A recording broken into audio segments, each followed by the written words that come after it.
श्री गणेशाय नमः। नारायणं नमस्कृत्य नरं चैव नरोत्तमं देवीं सरस्वतीं व्यासं ततो जयमुदीरयेत्। संक्षिप्त महाभारत वन पर्व अध्याय 173 से 177। अध्याय 173 कर्ण की दिग्विजय और दुर्योधन का वैष्णव याग।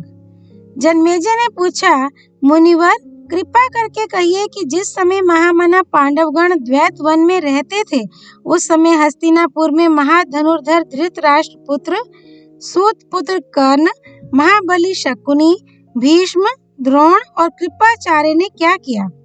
वैशंपायन जी बोले, राजन, दुर्योधन के लौट आने पर पितामह भीष्म ने उससे कहा, वत्स, जब तुम द्वैत वन को जाने के लिए तैयार हुए थे उसी समय मैंने तुमसे कहा था कि मुझे तुम्हारा वहां जाना अच्छा नहीं मालूम होता, किंतु तुम वहां चले ही गए।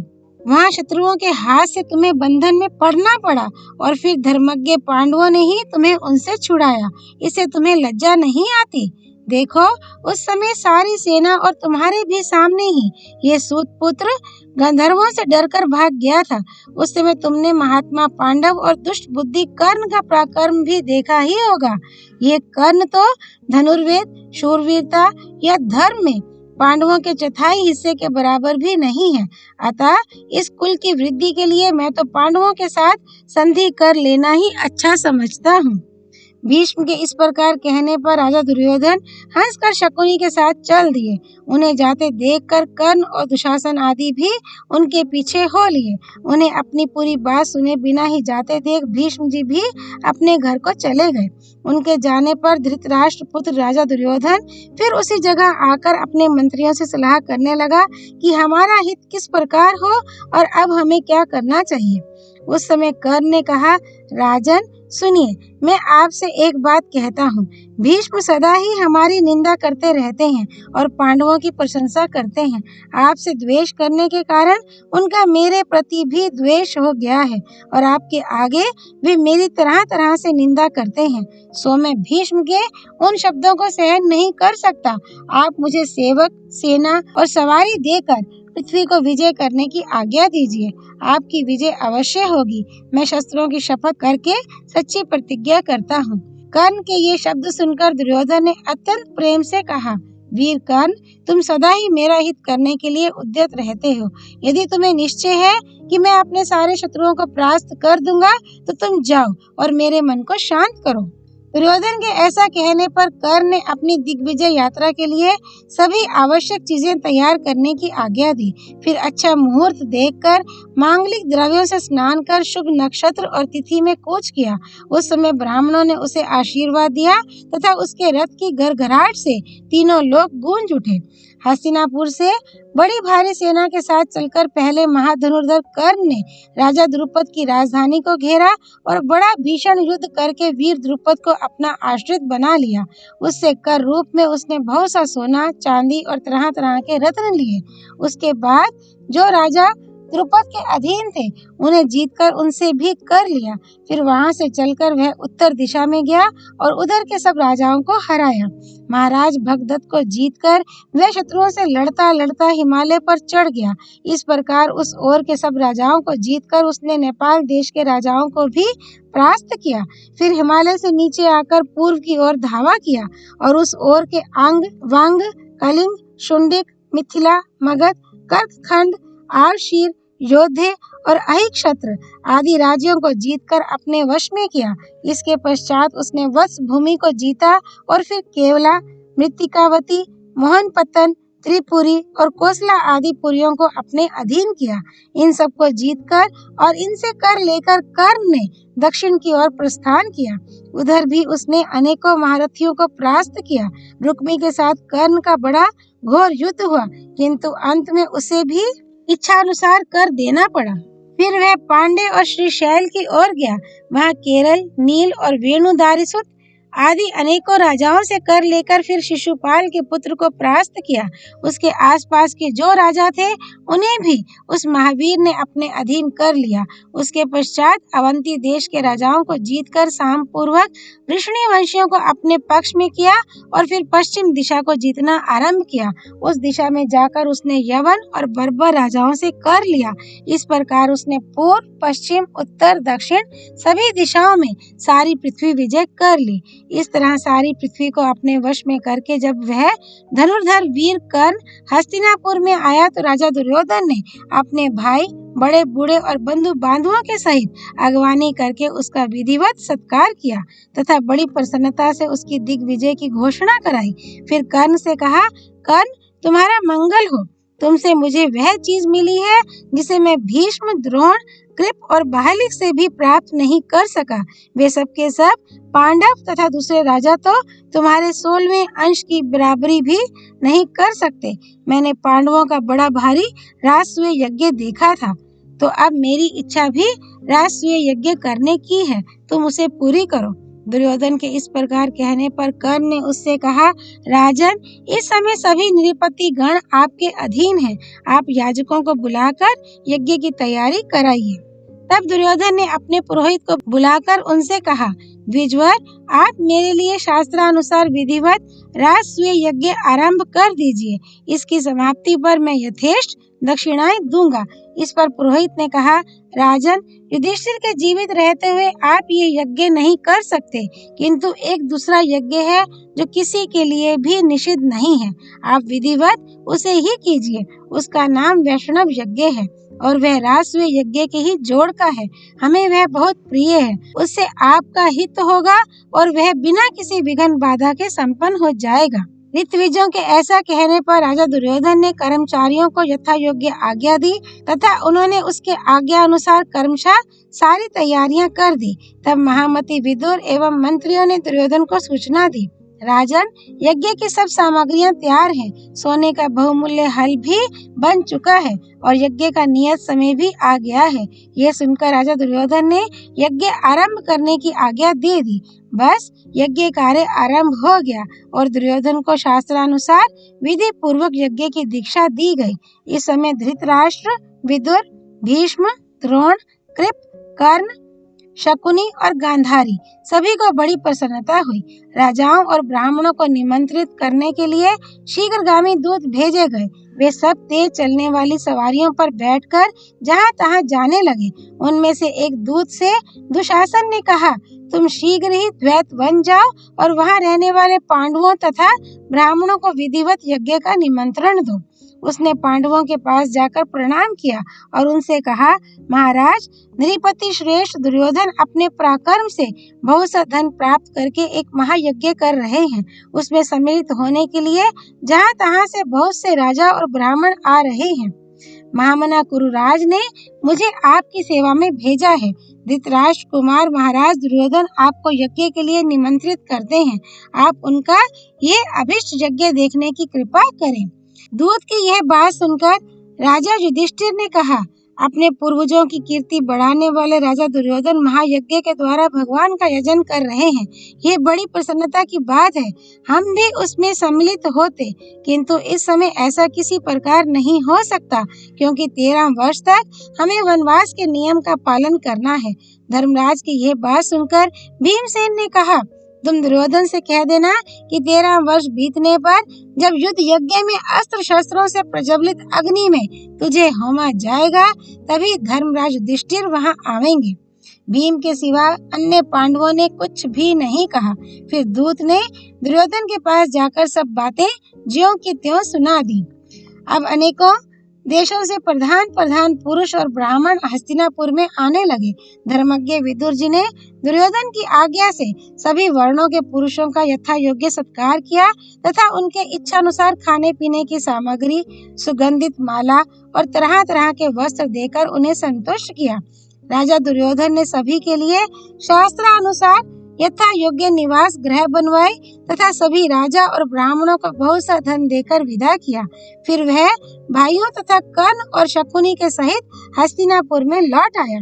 जन्मेजय ने पूछा, मुने, दुर्योधन को बंधन से छुड़ाने के पश्चात महाबली पांडवों ने उस वन में क्या किया, ये मुझे बताने की कृपा करें।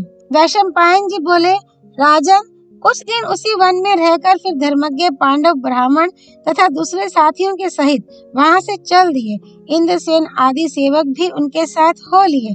फिर जिस मार्ग में शुद्ध अन्न और स्वच्छ जल का सुपास था, उससे चलकर वे काम्यक वन के पवित्र आश्रम में पहुंच गए।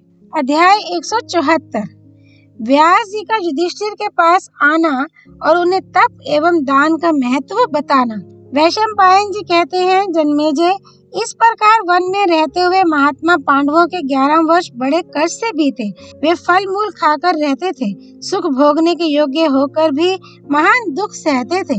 वे सब के सब महापुरुष थे, इसलिए ये सोचकर कि ये हमारे कष्ट का समय है, इसे धैर्य पूर्वक सहन करना चाहिए, घबराते नहीं थे। राजा युधिष्ठिर सोचते, हमारे भाइयों पर जो ये महान दुख आ पड़ा है, ये मेरी ही करने का तो फल है। ये सब मेरे ही अपराध से तो कष्ट भोग रहे हैं। ये बातें उनके हृदय में कांटे सी चुभती थी। उन्हें रात भर नींद नहीं आती थी। अर्जुन, भीम, नकुल, सहदेव और द्रौपदी भी राजा युधिष्ठिर का मुंह देखकर सारा कष्ट धैर्य पूर्वक सह लेते थे। चेहरे पर दुख का भाव नहीं प्रकट होने देते थे। उत्साह युक्त चेष्टाओं से उनके शरीर का भाव ही बदल गया था। एक समय की बात है, सत्यवती नंदन व्यास जी पांडवों को देखने के लिए वहां आए। उन्हें आते देख युधिष्ठिर आगे बढ़कर बड़े सत्कार के साथ लिवा लाए। उन्हें आदर पूर्वक एक आसन पर बिठाया और भक्ति भाव से प्रणाम करके प्रसन्न किया। फिर स्वयं भी सेवा के विचार से विनय पूर्वक उनके पास ही बैठ गए। अपने पौत्रों को वनवास के कष्ट से दुर्बल और जंगली फल मूल खाकर जीवन निर्वाह करते देख व्यास जी की आंखों में आंसू भर आए। वे गदगद कंठ से बोले, महाबाहु युधिष्ठिर, सुनो, संसार में तपस्या के बिना, कष्ट उठाए बिना किसी को भी उच्च कोटि का सुख नहीं मिलता। तप से बढ़कर दूसरा कोई साधन नहीं है। तप से ही महत् पद ब्रह्म की प्राप्ति होती है। कहाँ तक कहें, तुम थोड़े में इतना ही जान लो कि ऐसी कोई वस्तु नहीं है जो तपस्या से ना मिल सके।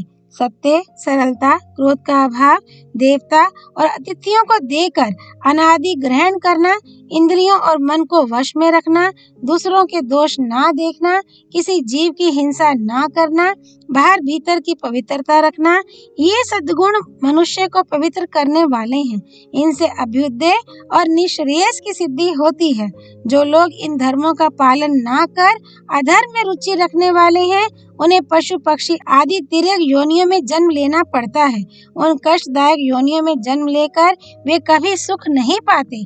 इस लोक में जो कुछ कर्म किया जाता है, उसका फल परलोक में भोगना पड़ता है। इसलिए अपने शरीर को तप और नियमों के पालन में लगाना चाहिए। राजन, समय पर यदि कोई ब्राह्मण या अतिथि आ जाए तो प्रसन्न होकर अपनी शक्ति के अनुसार उसे दान दे, विधिवत पूजा करके उसे प्रणाम करे और मन में कभी मत्सर द्वेष को स्थान ना दे। युधिष्ठिर ने पूछा, महामुनि, दान और तपस्या में किसका फल अधिक है और इन दोनों में कौन कठिन है? व्यास जी ने कहा, राजन, दान से बढ़कर कठिन कार्य इस पृथ्वी पर दूसरा कोई नहीं है। लोगों को धन का लोभ विशेष होता है। धन मिलता भी बड़े कष्ट से है।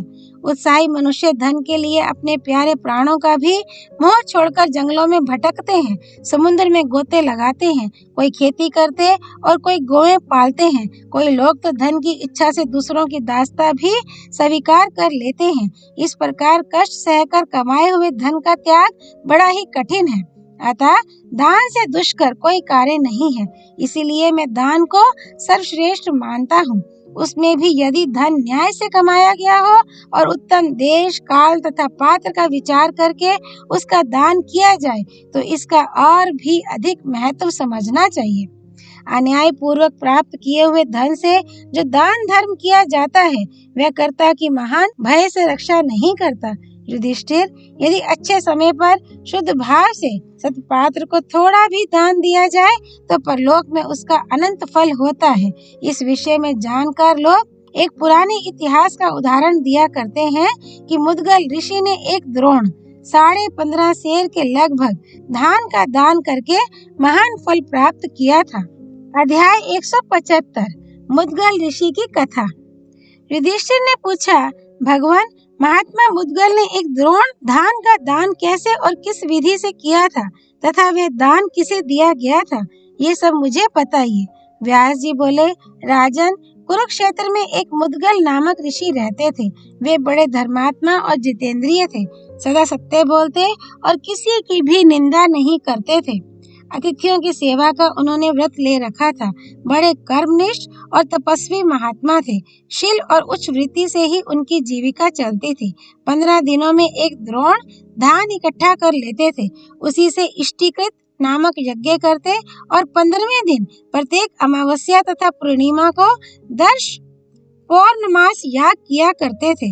यज्ञों में देवता और अतिथियों को देने से जो अन्न बचता उसी से परिवार सहित निर्वाह करते थे। घर में स्त्री थी, पुत्र था और वे स्वयं थे। तीनों एक पक्ष में एक ही दिन भोजन करते थे। महाराज, उनका प्रभाव ऐसा था कि प्रत्येक पर्व के दिन देवराज इंद्र देवताओं के सहित उनके यज्ञ में साक्षात उपस्थित होकर अपना भाग लेते थे। इस प्रकार मुनि वृत्ति से रहना और प्रसन्न चित्त से अतिथियों को अन्न देना, यही उनके जीवन का व्रत था। किसी के प्रति द्वेष न रखकर बड़े शुद्ध भाव से वे दान करते थे। इसलिए वह एक द्रोण अन्न 15 दिन के भीतर कभी घटता नहीं था, बराबर बढ़ता रहता था। दरवाजे पर अतिथि देखकर उस अन्न में अवश्य वृद्धि हो जाती थी। सैकड़ों ब्राह्मण और विद्वान उसमें से भोजन पाते, पर कमी नहीं आती। मुनि के इस व्रत की ख्याति बहुत दूर तक फैल चुकी थी। एक दिन उनकी कीर्ति कथा दुर्वासा मुनि के कानों में पड़ी। वे नंग धड़ंग पागलों का सा वेश बनाए, मुंड मुड़ाए, कटु वचन कहते हुए वहां आ पहुंचे। आते ही बोले, विप्रवर, आपको मालूम होना चाहिए कि मैं भोजन की इच्छा से यहाँ आया हूँ। मुद्गल ने कहा, मैं आपका स्वागत करता हूँ, और पादे, अर्धे, आचमनीय आदि पूजन की सामग्री भेंट की। तत्पश्चात उन्होंने अपने भूखे अतिथि को बड़ी श्रद्धा से भोजन परोसकर जिमाया। श्रद्धा से प्राप्त हुआ वे अन्न बड़ा सरस लगा। मुनि भूखे तो थे ही, सब खा गए। मुद्गल उन्हें बराबर अन्न देते रहे और वे उसे हड़प करते रहे। अंत में जब उठने लगे तो जो कुछ जूठा अन्न बचा था उसे अपने शरीर में लपेट लिया और जिधर से आए थे उधर ही निकल गए। इसी प्रकार दूसरे पर्व पर भी आए और भोजन करके चले गए। मुद्गल मुनि को परिवार सहित भूखा रह जाना पड़ा। फिर वे अन्न के दानों का संग्रह करने लगे। स्त्री और पुत्र ने भी उनका साथ दिया। भूख से उनके मन में तनिक भी विकार या खेद नहीं हुआ। क्रोध, ईर्ष्या या अनादर का भाव भी नहीं उठा। वे ज्यों के त्यों शांत बने रहे। पर्व आने पर दुर्वासा मुनि फिर उपस्थित हुए। इसी प्रकार वे लगातार 6 बार प्रत्येक पर्व पर आए, किंतु कभी भी मुद्गल ऋषि के मन में कोई विकार नहीं देखा। हर बार उनके चित्त को शांत और निर्मल ही पाया। इससे दुर्वासा मुनि को बड़ी प्रसन्नता हुई। उन्होंने मुद्गल से कहा, मुने, इस संसार में तुम्हारे समान दाता कोई भी नहीं है। ईर्ष्या तो तुमको छू तक नहीं गई है। भूख बड़े बड़े लोगों के धार्मिक विचार को हिला देती है और धैर्य हर लेती है। जीभ तो रसना ही ठहरी, ये सदा रस का आस्वादन करने वाली है। मनुष्य का चित्त रस की ओर खींचती ही रहती है। भोजन से ही प्राणों की रक्षा होती है। मन तो इतना चंचल है कि इसको वश में करना अत्यंत कठिन जान पड़ता है। मन और इंद्रियों की एकाग्रता को ही निश्चित रूप से तप कहा गया है। इन सब इंद्रियों को काबू में रखकर भूख का कष्ट सहते हुए बड़े परिश्रम से प्राप्त किए हुए धन को शुद्ध हृदय से दान करना अत्यंत कठिन है, किंतु ये सब कुछ तुमने सिद्ध कर लिया है। तुमसे मिलकर मैं बहुत प्रसन्न हूँ। तुम्हारा अपने ऊपर अनुग्रह मानता हूँ। इंद्रिय विजय, धैर्य, दान, शम, दम, दया, सत्य और धर्म, ये सब तुम में पूर्ण रूप से विद्यमान है। तुमने अपने शुभ कर्मों से सभी लोगों को जीत लिया, परम पद प्राप्त कर लिया है। देवता भी तुम्हारे दान की महिमा गा गा कर उसकी सर्वत्र घोषणा करते हैं। दुर्वासा मुनि इस प्रकार बात कर ही रहे थे कि देवताओं का दूत एक विमान के साथ वहां आ पहुंचा। उसमें दिव्य हंस और सारस जुटे हुए थे और उससे दिव्य सुगंध फैल रही थी। वह देखने में बड़ा ही विचित्र और इच्छानुसार चलने वाला था। देवदूत ने महर्षि मुद्गल से कहा, मुने, ये विमान आपको शुभ कर्मों से प्राप्त हुआ है, इस पर बैठिए, आप सिद्ध हो चुके हैं। देवदूत की बात सुनकर महर्षि ने उससे कहा, देवदूत, सत्पुरुषों में 7 पग एक साथ चलने से ही मित्रता हो जाती है। उसी मैत्री को सामने रखकर मैं आपसे कुछ पूछ रहा हूँ। उत्तर में जो सत्य और हितकर बात हो उसे बताइए। आपकी बात सुनकर फिर अपना कर्तव्य निश्चित करूँगा। प्रश्न यह है, स्वर्ग में क्या सुख है और क्या दोष है? देवदूत बोला, महर्षि मुद्गल, आपकी बुद्धि बड़ी उत्तम है।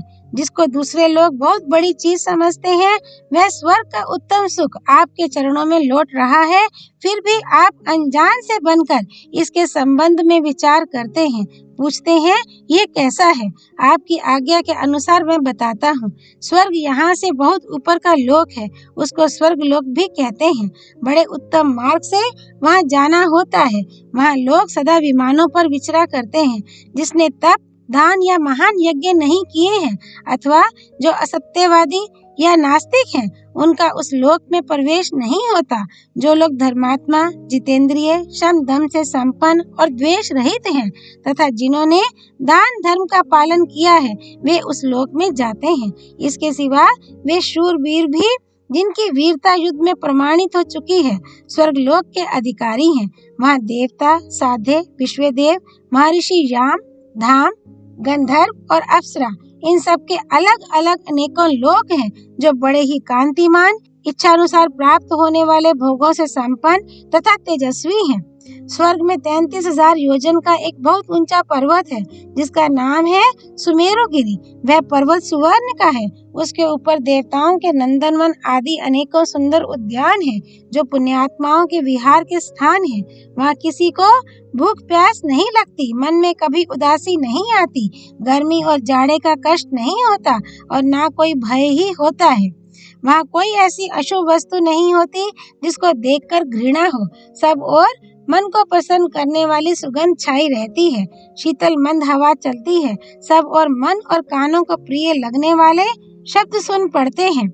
वहाँ कभी शोक नहीं होता, किसी का विलाप नहीं सुनाई देता, न बुढ़ापा आता है और न शरीर में थकावट का अनुभव होता है। स्वर्गवासियों के शरीर में तेजस तत्व की प्रधानता होती है। वे शरीर पुण्य कर्मों से ही प्राप्त होते हैं। माता पिता के रजवीरे से उनकी उत्पत्ति नहीं होती। उनमें कभी पसीना नहीं निकलता, दुर्गंध नहीं आती और मल मूत्र भी नहीं निकलता। उनके कपड़े कभी मैले नहीं होते। वहाँ के दिव्य कुसुमों की मालाएं दिव्य सुगंध फैलाती रहती हैं, कभी कुमलाती नहीं। तुम्हारे सामने जो ये विमान है, ऐसे विमान वहाँ सबके पास होते हैं। वे किसी से ईर्ष्या नहीं रखते, द्वेष नहीं मानते, बड़े सुख से जीवन व्यतीत करते हैं। इन देवताओं के लोकों से भी ऊपर अनेकों दिव्य लोक हैं। इनमें सबसे ऊपर ब्रह्म लोक है। वहाँ अपने शुभ कर्मों से पवित्र ऋषि मुनि जाते हैं। वहीं ऋभु नामक देवता भी रहते हैं जो स्वर्गवासी देवताओं के भी पूज्य हैं। देवता भी उनकी आराधना करते हैं। उनके लोक स्वयं प्रकाश है, तेजस्वी है और सब तरह की कामनाओं को पूर्ण करने वाले हैं। उन्हें लोकों के ऐश्वर्य के लिए मन में ईर्ष्या नहीं होती। आहुति पर उनकी जीविका निर्भर नहीं हुआ करती। उन्हें अमृत पीने की भी आवश्यकता नहीं रहती। उनके देह दिव्य ज्योतिर्मय है। उनका कोई विशेष आकार नहीं है। वे सुख स्वरूप हैं। सुख भोग की इच्छा उन्हें कभी नहीं होती। वे देवताओं के भी देवता एवं सनातन हैं। महाप्रलय के समय भी उनका नाश नहीं होता। फिर उनमें जरा मृत्यु की आशंका तो हो ही कैसे सकती है। हर्ष प्रीति, सुख दुख, राग द्वेष आदि का उनमें अत्यंत अभाव होता है। स्वर्ग के देवता भी उस स्थिति को प्राप्त करना चाहते हैं। वह परासिद्धि की अवस्था है जो सबको सुलभ नहीं है। भोगों की इच्छा रखने वाले तो उस सिद्धि को पा ही नहीं सकते। ये जो 33 देवता हैं, उन्हीं के लोगों को मनीषी पुरुष उत्तम नियमों के आचरण से तथा विधि पूर्वक दिए हुए दान से प्राप्त करते हैं। तुमने अपने दान के प्रभाव से ये सुखमय सिद्धि प्राप्त की है। अपनी तपस्या के तेज से दीप्यमान होकर अब उसका उपभोग करो। हे विप्र, यही स्वर्ग का सुख है और यही वहाँ के अनेकों प्रकार के लोग हैं। इस प्रकार अब तक तो मैंने स्वर्ग के गुण बताए हैं, अब दोष भी सुनो। स्वर्ग में अपने किए हुए कर्मों का ही फल भोगा जाता है, नया कर्म नहीं किया जाता। वहाँ का भोग अपनी मूल पूंजी गंवा कर ही प्राप्त होता है। मेरी समझ में यही वहाँ का सबसे बड़ा दोष है कि वहाँ से एक न एक दिन पतन हो ही जाता है। सुखद ऐश्वर्य का उपभोग करके उससे निम्न स्थान में गिरने वाले प्राणियों को जो असंतोष और वेदना होती है, उसका वर्णन करना कठिन है। उनके गले की माला कुम्हला जाती है, यही स्वर्ग से गिरने की सूचना है। ये देखते ही उनके मन में भय समा जाता है। अब गिरा, अब गिरा।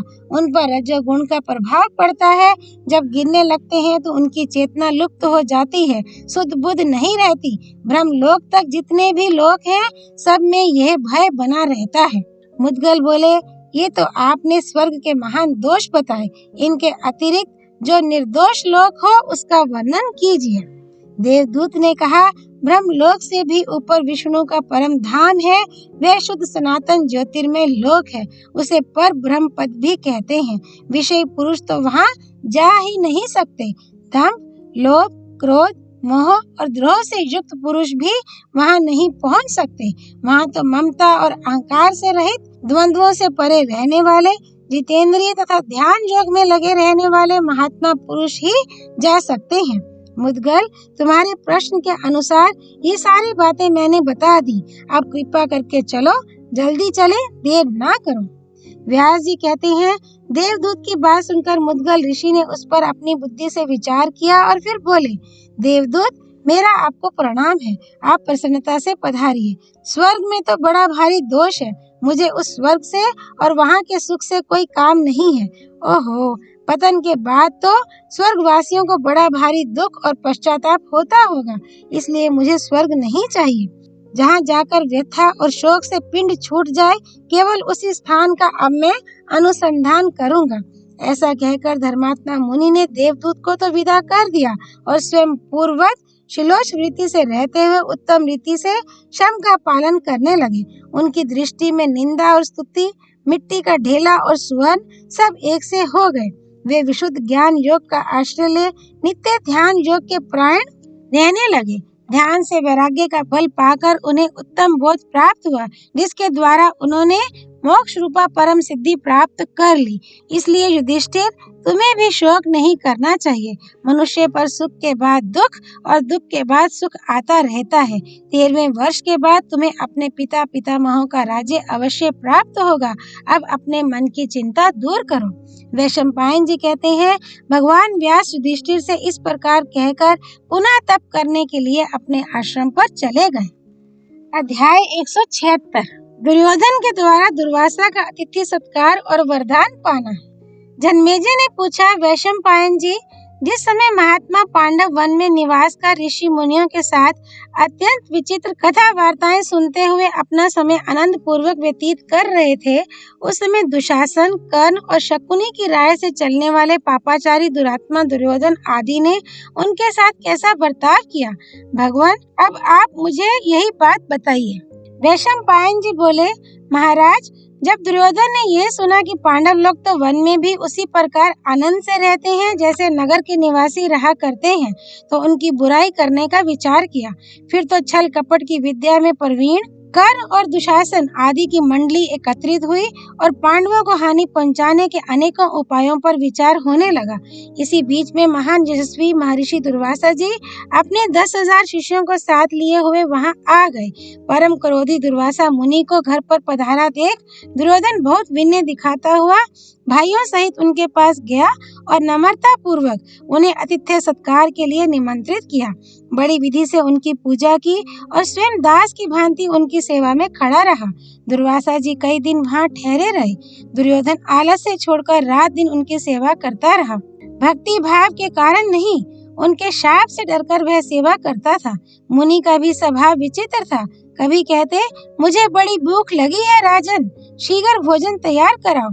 ऐसा कहकर नहाने चले जाते और वहां से लौटते खूब देर करके। आने पर कहते, आज तो भूख बिल्कुल नहीं है, नहीं खाऊंगा। ये कहकर दृष्टि से ओझल हो जाते। इस प्रकार का बर्ताव उन्होंने बारंबार किया तो भी दुर्योधन के मन में ना तो कोई विकार हुआ और ना क्रोध ही। इसे दुर्वासा जी प्रसन्न हो गए और बोले, मैं तुम्हें वर देना चाहता हूँ, जो इच्छा हो मांग लो। दुर्वासा की ये बात सुनकर दुर्योधन ने मन ही मन ऐसा समझा मानो उसका नया जन्म हुआ है। मुनि संतुष्ट हो तो उनसे क्या मांगना चाहिए। इस बात के लिए कर्ण, दुशासन आदि के साथ पहले से ही सलाह हो चुकी थी। जब मुनि ने वर मांगने को कहा तो उसने बड़ा प्रसन्न होकर ये वरदान मांगा, ब्राह्मण, हमारे कुल में सबसे बड़े हैं युधिष्ठिर। वे इस समय अपने भाइयों के साथ वन में निवास करते हैं। बड़े गुणवान और सुशील हैं। जैसे अपने शिष्यों के साथ आप आज हमारे अतिथि हुए हैं, उसी प्रकार उनके भी अतिथि होइए। यदि आपकी मुझ पर कृपा हो तो मेरी एक और प्रार्थना पर ध्यान रखकर जाइएगा। जिस समय राजकुमारी द्रौपदी सब ब्राह्मणों और अपने पतियों को भोजन कराकर स्वयं भी भोजन करने के पश्चात विश्राम कर रही हो, उस समय आप वहाँ पधारें। तुम पर प्रेम होने के कारण मैं ऐसा ही करूँगा। यही कहकर दुर्वासा जी जैसे आए थे वैसे ही चले गए।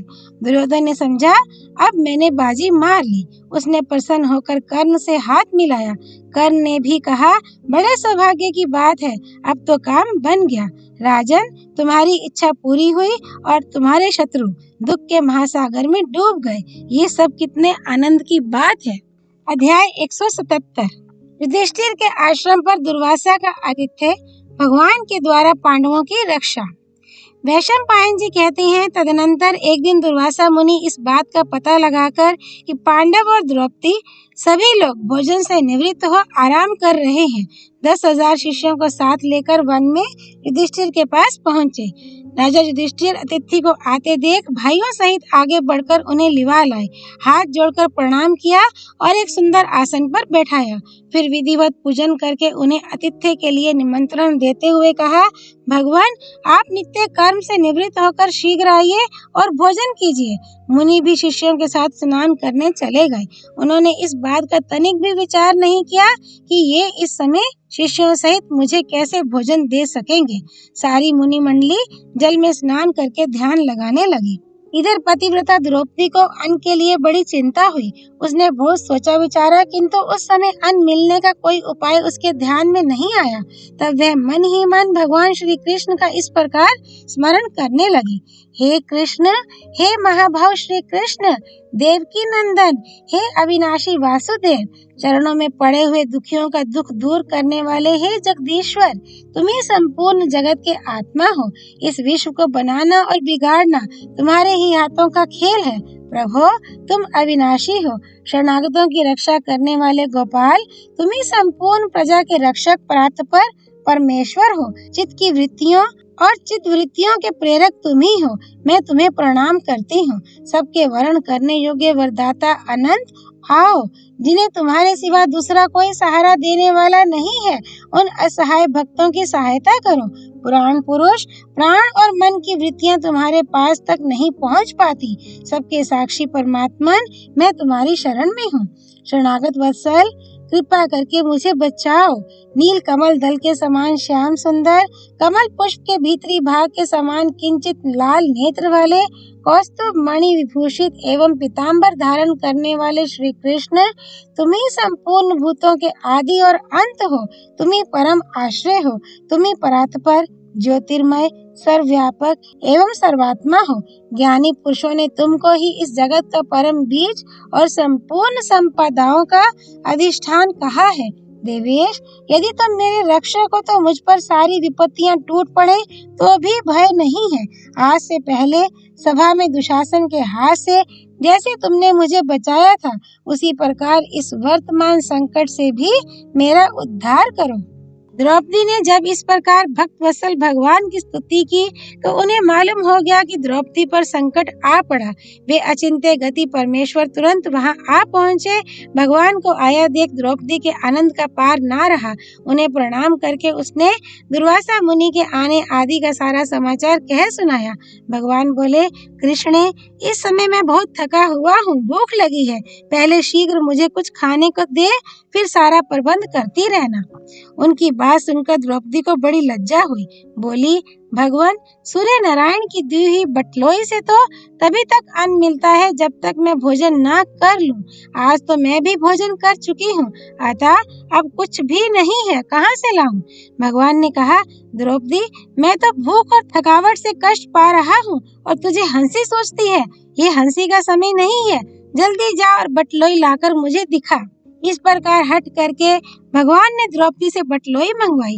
देखा तो उसके गले में जरा सा साग लगा हुआ है। उसे ही लेकर उन्होंने खा लिया और बोले, इस साग के द्वारा संपूर्ण जगत के आत्मा यज्ञ भोक्ता परमेश्वर तृप्त एवं संतुष्ट हो।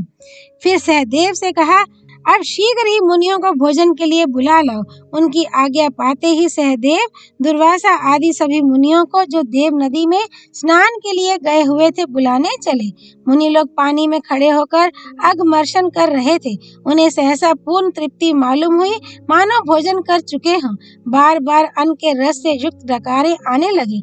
जल से बाहर निकलकर सब एक दूसरे की ओर देखने लगे। सबकी एक ही अवस्था हो रही थी। फिर सब लोग दुर्वासा से कहने लगे, ब्रह्म ऋषि, राजा को अन्न तैयार कराने की आज्ञा देकर हम लोग यहाँ नहाने आए थे, पर इस समय तो इतनी तृप्ति हो गई है कि कंठ तक अन्न भरा हुआ जान पड़ता है। कैसे भोजन करेंगे? हमने जो रसोई तैयार कराई है वह व्यर्थ होगी। अब इसके लिए क्या करना चाहिए? दुर्वासा बोले, सचमुच ही व्यर्थ भोजन बनवाकर हम लोगों ने राजऋषि युधिष्ठिर का महान अपराध किया है। राजा अम्बरीश का प्रभाव अभी हमें भूला नहीं है। उस घटना को याद करके मैं भगवान के भक्तों से सदा डरता रहता हूँ। समस्त पांडव भी वैसे ही महात्मा हैं। ये धार्मिक, शूरवीर, विद्वान, व्रतधारी, तपस्वी, सदाचारी तथा नित्य भगवान वासुदेव के भजन में ही लगे रहने वाले हैं। जैसे आग रुई की ढेरी को जला डालती है, उसी प्रकार क्रोधित होने पर पांडव भी हमें जला सकते हैं। इसलिए शिष्यों, अब कल्याण इसी में है कि पांडवों से बिना पूछे ही तुरंत भाग चलो। अपने गुरुदेव दुर्वासा मुनि की यह बात सुनकर भला शिष्य लोग कैसे ठहर सकते थे। पांडवों के भय से भागकर सबने 10 दिशाओं की शरण ली। सहदेव ने जब देव नदी गंगा जी में मुनियों को नहीं देखा तो आसपास के घाटों पर घूम घूम कर खोजने लगे। वहां रहने वाले तपस्वी ऋषियों से उन्होंने उनके भाग जाने का समाचार सुना। तब वे युधिष्ठिर के पास लौट आए और सारा वृतांत उनसे निवेदन कर दिया। तत्पश्चात जितेंद्रिय पांडव उनके पुनः लौट आने की आशा से बड़ी देर तक प्रतीक्षा करते रहे। उनको यह संदेह था कि मुनि आधी रात के बाद अचानक आकर फिर हमसे छल करेंगे। ये दैववश हम लोगों पर बड़ा संकट आ गया। किस प्रकार इससे हमारा उद्धार हो? इस प्रकार चिंता करते हुए वे बारंबार उच्छ्वास खींचने लगे। उनकी यह दशा देख भगवान श्री कृष्ण ने कहा, परम क्रोधी दुर्वासा मुनि से आप लोगों पर बहुत बड़ी विपत्ति आने वाली है। ये जानकर द्रौपदी ने मेरा स्मरण किया था, इससे मैं तुरंत यहाँ आ गया। अब आप लोगों को दुर्वासा से तनिक भी भय नहीं है। वे आपके तेज से डरकर पहले ही भाग गए हैं। जो सदा धर्म में तत्पर रहते हैं वे दुख में नहीं पड़ते। अब आप लोगों से जाने के लिए आज्ञा चाहता हूँ। आप लोगों का कल्याण हो। भगवान की बात सुनकर द्रौपदी सहित पांडवों की घबराहट दूर हुई। वे बोले, गोविंद, तुम्हें ही अपना रक्षक पाकर हम लोग बड़ी बड़ी विपत्तियों से पार हुए हैं।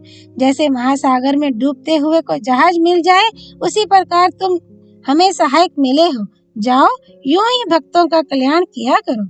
इस प्रकार उनकी अनुमति लेकर भगवान श्री कृष्ण द्वारकापुरी को चले गए और पांडव भी द्रौपदी के साथ एक वन से दूसरे वन में घूमते हुए प्रसन्नता पूर्वक रहने लगे। ओम तत्सत। भक्त वत्सल नर नारायण स्वरूप भगवान श्री कृष्ण की जय। भगवती सरस्वती देवी की जय। भगवान व्यास श्री कृष्ण द्वैपायन की जय। श्री हरि अर्पणमस्तु।